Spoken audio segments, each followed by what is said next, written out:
Hi there, time for another game review, and I'm going to be looking at LA SWAT, which is the first game I've looked at on the Entertainment USA packaging, so let's take a look at that packaging up close. I did mention right at the start of my collecting blog that I was only going to collect games that had the Mastertronic name on the cover, and you'll note that this one doesn't.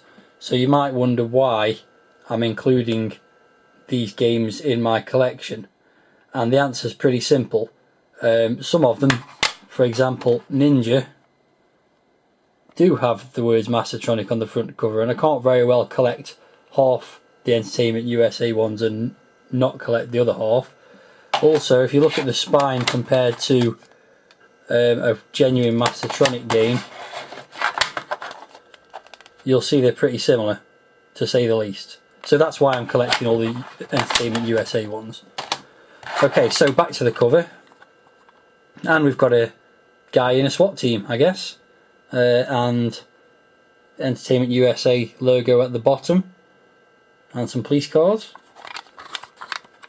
The spine, as I've just shown, is very similar to some of the Mastertronic titles, and the back has got a little explanation of the game. These don't have a full back of the sleeve, they are just the little sort of tab on the inside there. So moving inside, we've got lots of screenshots which seem to involve running up a road.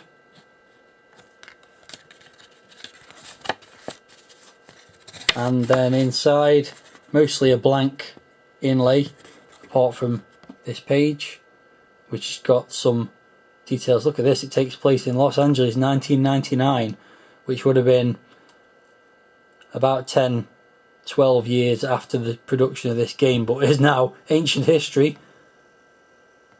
So it tells you how to play the game and the controls and the loading instructions, pretty basic stuff. And just to confirm that it is a Mastertronic production, there's the Mastertronic logo in the bottom corner there. The title screen of SWAT, as it's called on the title screen, and it's by Sculptured Software, who did most of the games for the Entertainment USA brand. They were an American company, which is why they had that branding on the packaging.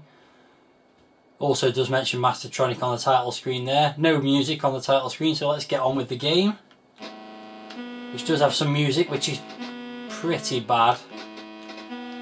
And it's a scrolling run and gun style game, kind of like Commando, I suppose.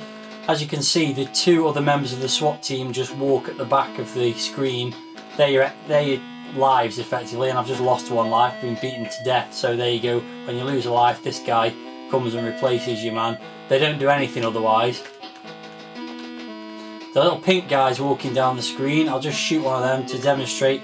They are civilians and knock 1,000 points off your score if you shoot them. So it's basically just a case of running along and shooting as many guys as you can, build your score up. The graphics are pretty drab.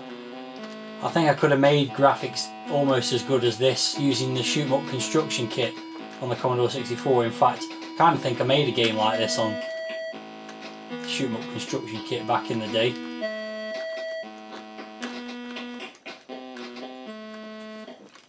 So you're wandering down the streets of LA, shooting the crap out of all these rioters.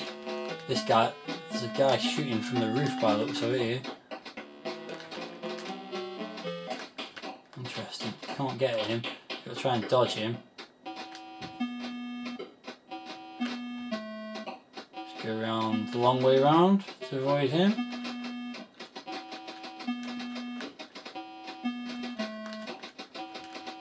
So you just keep running and gunning.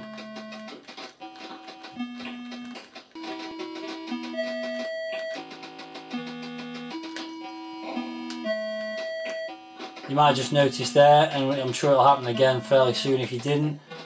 They start to throw grenades at you after a certain point. Oops, just shot a civilian there. You'll see that more in the second level if I get that far. There you go, this guy's trying to throw a grenade. This seems to blow each other up more often than not. Right, so I'm at the end of the first level. You suddenly get an army of these guys coming towards you. They're not very difficult to kill, to be perfectly honest.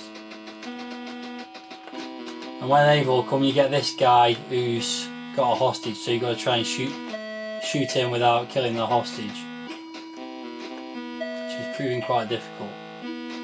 Got him. And you save the hostage, and the level's over, and you drive a very square, boxy looking van, and on to the next level. And everything throws grenades at you now. I do like the explosion animation on the grenades, so you've got to dodge a bit more now.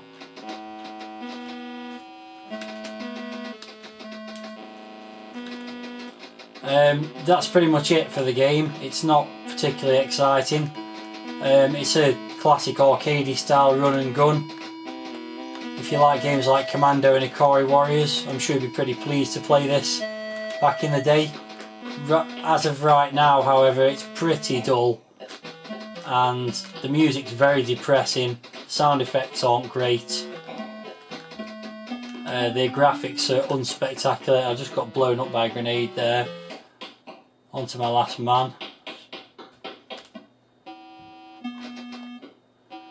So I'm going to say maybe back in the day it would have been worth $1.99 or possibly $2.99. I think these games may have retailed for, but by today's standards it's pretty awful, and I'm not going to have another game of it, so that's the end.